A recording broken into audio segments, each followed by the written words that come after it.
સૂત પુરાણી કહે છે, હે મુનિ શ્રેષ્ઠો, વાલ્મીકી ધડધનવાના સમક્ષ પૂર્વજન્મની હકીકત કહી તે કથા તમને આગળ વધારીને કહું છું, તે સાંભળો. સુદેવ અને તેમના પત્ની ગૌતમી પુત્ર પ્રાપ્તિનું વરદાન મેળવી પોતાના ઘેર પાછા આવ્યા.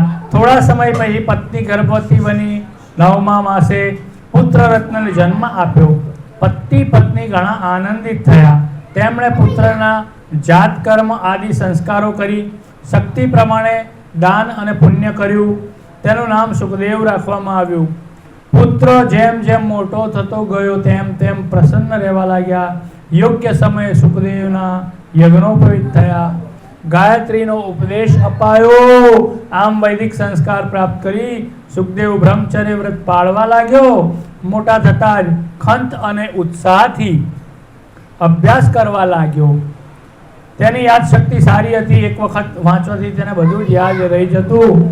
તેને એક દેવ ઋષિ પધાર્યા. પ્રણામ કરી તેમની પૂજા કરી આસન આદિ આપ્યું અને દેવલ ઋષિએ સુખદેવનો હાથ જોયો. આશ્ચર્યમાં પડી ગયા. હાથમાં છત્ર, ચામર, જળ સહિત કમળ આદિ શોભતા જોઈ દેવલ ઋષિએ સુદેવને કહ્યું કે સુદેવ, તારો પુત્ર ભાગ્યશાળી છે. એનું ભાગ્ય ઘણું પ્રબળ છે, છતાં એક દોષ રહી જાય છે. આને જળની ગાંઠ છે. જો 12 વર્ષનો થાય અને જળથી મૃત્યુ થશે તો ચિંતા કરતા નહીં, પણ દેવ આગળ કોઈની ઈચ્છા ચાલતી નથી. જે જન્મે છે એ નિશ્ચિત મૃત્યુ પામે છે. આમ જાણી દેવલ ઋષિ બોલ્યા. વિગત જાણી સુદેવ મૂર્છિત થઈ ગયા. ગૌતમી પતિને મસ્તકે ખોળામાં લઈ દિલાસો આપે કહેવા લાગી કે સ્વામી, ભાવિ કોઈ પણ સંજોગોમાં મિથ્યા થતું નથી. રામચંદ્ર, યુધિષ્ઠિર, નળ જેવા ધર્માત્માઓ દુઃખ પડ્યું છે.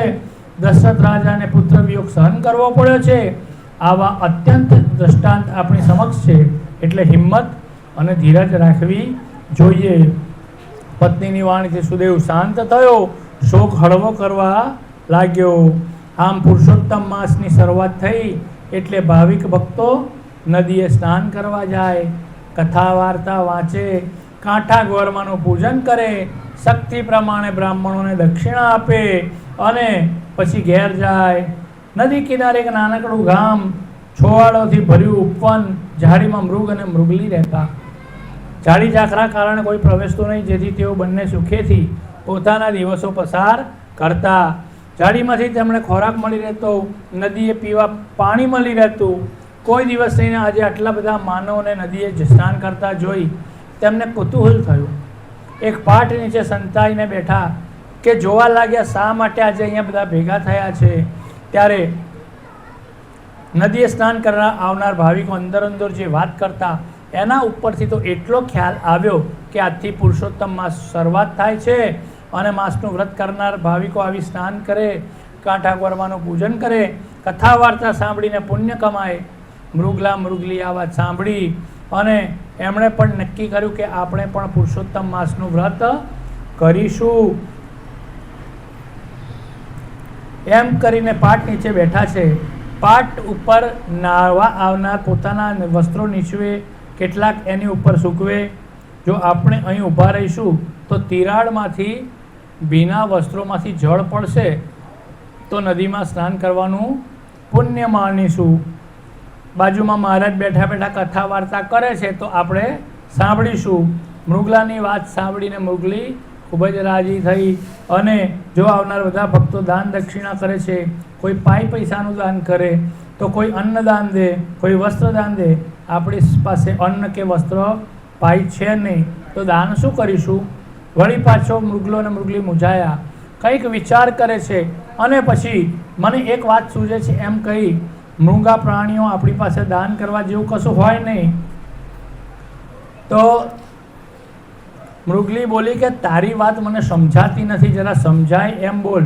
મૃગલો બોલ્યો, જો સાંભળ, સામે જે ગાય દેખાય છે, આપણે આપણા ઝાડામાંથી લીલું ઘાસ તોડી લાવી એ ગાયને ખવડાવીએ.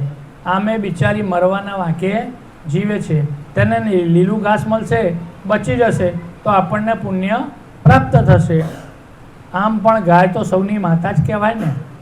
આમ કરી પુરુષોત્તમ માસના વ્રત ઘડી કરવાનો સંકલ્પ કરી અને લીલું કોણું ઘાસ જાળીમાંથી તોડી કૃષ ગાયને ખવડાવવા લાગ્યા.